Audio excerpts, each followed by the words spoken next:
Time is one of those things that we never seem to have enough of. When we're enjoying ourselves, it zips by far too quickly. Yet when you're stuck in a boring situation, it seems to slow down to a crawl. But how does time actually relate to folklore? Now, a Patreon supporter did request a blog post on humanity's obsession with time. Now, that wasn't so hard to answer because it's basically capitalism. But it did get me thinking, how does time actually relate to folklore? Are there many superstitions about it? That's what we're going to have a look at in this week's episode of Fabulous Folklore. Hello there and welcome to Fabulous Folklore, the podcast for all things folklore, occult and just a bit weird. I'm your host Icy Sedgwick, blogger, fantasy author and your guide into these rather mysterious realms. I've got some rare things to show you, so come on in, take a look around, but be careful not to touch anything. These things sometimes bite. Well, hello there and welcome back to Fabulous Folklore with me, your host. I'm Icy Sedgwick. I do hope that you're well. I do say that every week and I also mean it as well. And I know it's become one of those cliches of like starting an email with that in the middle of a global pandemic, but like I say, I do hope that you're grand. We are going to move on with our strange miscellany theme that we've got going on this month. So things are a little bit less connected by theme other than the fact that there's just unusual things. And last week we had a look at the folklore of unusual place names, and this week we are having a look at the folklore of time. And it's not quite specifically of time as we're going to see, but it's going to have more time related things in it. Now, Joanne Conrad actually refers to folklore as the master narrative of temporal progress, and its temporality has actually defined what folklore is collected, from whom, and how they then presented that to others. In Europe, unfortunately, the collection of folklore became a way to define the nation state by collecting some idea of a mythic past, which is one of the things that we do need to be aware of when we're looking at folklore, because there's an idea of who collected it and why, what was their agenda. But there was also a sense of time-based urgency to collecting folklore before it was lost, and we see this in the work of someone like Sir Walter Scott, who wanted to collect a lot of the Border Reiver ballads while people still remembered them.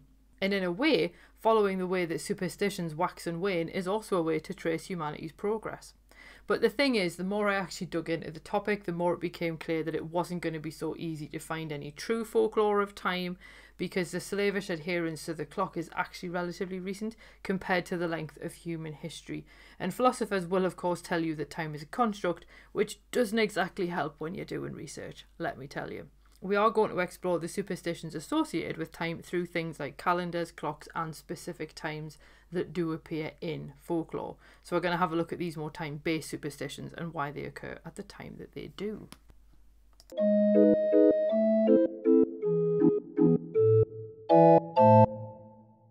So ultimately, time is a bit of a funny concept, because without instruments, there's not really a specific way to measure its passing. Yes, we can notice the changing quality of daylight, and skilled individuals can even measure the passage of time using the stars. But for the rest of us, you can sort of guess what time you think it might be, but short of being able to say it's morning or afternoon or evening, it becomes a little bit more difficult to be specific. So we rely instead on dividing time into installments, so weeks, days, months, years, or essentially an organisational tool, because when you look at old farming superstitions, most of them relate to the season, because that's something that you can actually observe. Who knows what the third week in April looks like, but if you're talking about spring, we can all agree about what the season looks, feels and smells like in our area. Now obviously there's technically nothing stopping us from following our own measures of time. So for example, I might refer to something that happened 4 podcast episodes ago. And if you're a regular listener, you'll be able to go back 4 weeks because you know that the episodes come out weekly. You've got a point of reference for what that scale might look like. But if I suddenly said something happened 4 coffees ago, you've got no way of knowing how often I drink coffee, how regularly I drink coffee, and therefore no way to calculate backwards to the point that I'm talking about. And this is why humans have standardised time, so that they can function within a shared social experience and enter the need for standard time. Now humans have found various ways to measure time throughout the ages, but using clocks as the standard measure actually only appeared in 1780, which I suspect is why a lot of the clock-based superstitions we're going to have a look at do feel a little bit more recent. And also 1780 was the point when Geneva chose mean time over solar time. Now, solar time itself is reliable on the local level, but not beyond that, and that's because it basically varies by around about 4 minutes for every degree of longitude. Now, locally that's fine, it won't make much of a difference, and everyone's using the same time. But if you need to travel somewhere that's 218 miles to the east of your location, that becomes a time difference of around 16 minutes. And even as late as the 1840s, cities and villages in Britain ran off their own local time. And it was actually the invention of the British mail coach service that prompted the creation of a time-based schedule, because the post office just couldn't rely on local time, so they had to use a standard time to coordinate their efforts. So guards actually carried timepieces so that they could adjust all the clocks in the post offices on their routes to Greenwich Mean Time. And basically this had no effect on people outside of the post office, so unless you needed to drop something off by a specific time so that it would be collected, you didn't care what was going on. But we then get the rise of the railways with nationwide schedules, and that then prompts the adoption of a standard time, because the trains basically have to arrive at a particular time in order to continue their journey. And there were apparently versions of timetables that did have local time on them, but instead eventually they adopted GMT. Obviously, add the Industrial Revolution and the move to shift work in factories, and timekeeping became far more important. So that's basically a very brief overview of how we went from just marking time in quite a general way to clock time. But obviously, probably I would say the most general way that we've marked time is through the calendar.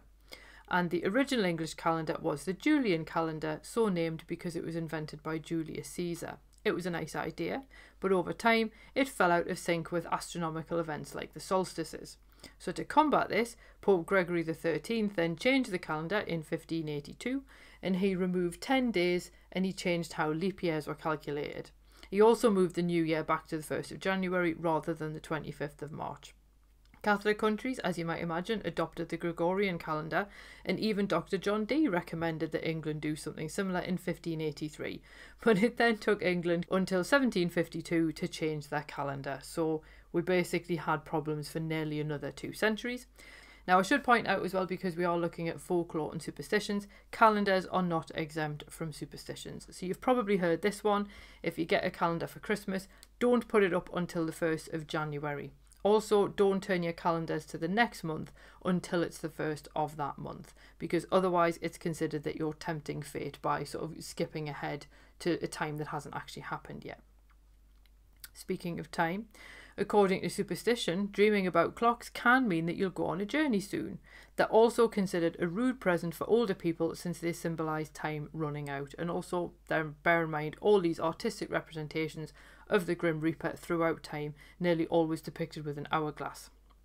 Speaking of the Grim Reaper, people believe that clocks will stop at the moment their owner dies, and the first example of this belief seems to only date to around 1820, obviously because bearing in mind people didn't necessarily own clocks that widely before that. But a clock in the Houses of Parliament stopped on the 27th of January at around about the time that George III died. Likewise, if a clock stops on its own or strikes the wrong hour, this is considered an omen of death, and broken clocks suddenly chiming are also a death omen. And a news snippet from the Lancashire Daily Post in 1920 actually related such a superstition. So a man named Pescott went to the Archway Tavern in Highgate and noticed that the clock was broken. And he was heard to observe, and I quote, "Somebody is going to die in this house because the painters have broken the clock," end quote. Soon after, Pescott collapsed, complaining of pains in his stomach, and he died shortly afterward. Clearly that seemed to serve for the people nearby to somehow strengthen their belief in that superstition. If a clock doesn't stop in the room that a person has died, you have to manually stop it.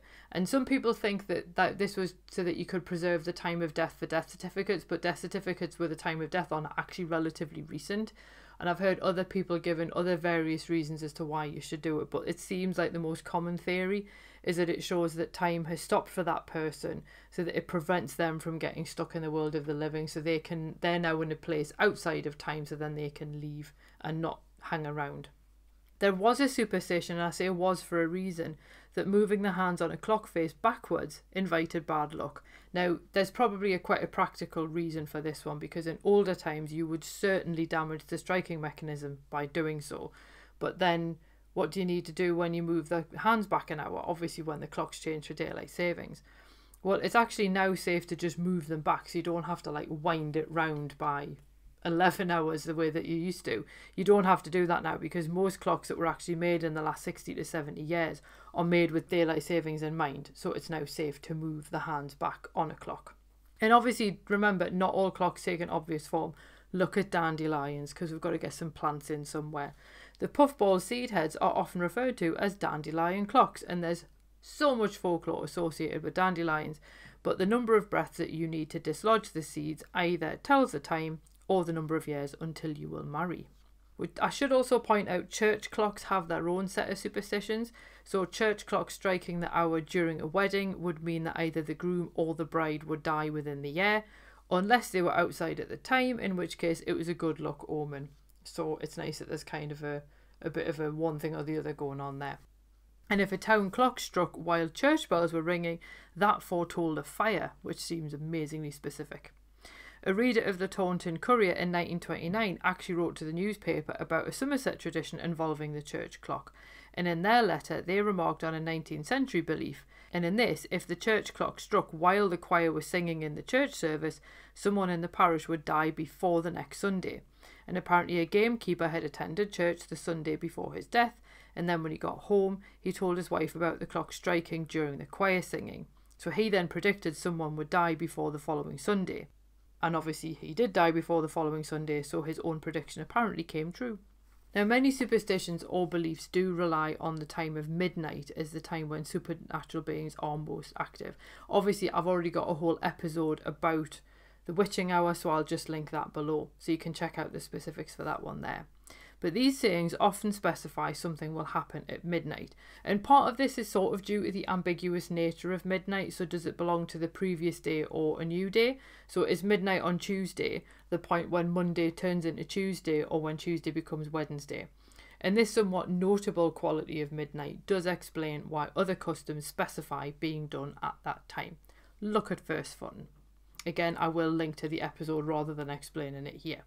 Now, for some, midnight actually referred to a period of time rather than a specific moment, because this would again be much easier to observe due to the quality of the light or the appearance of the night sky. So this is the thing that you find with a lot of the time-based stuff.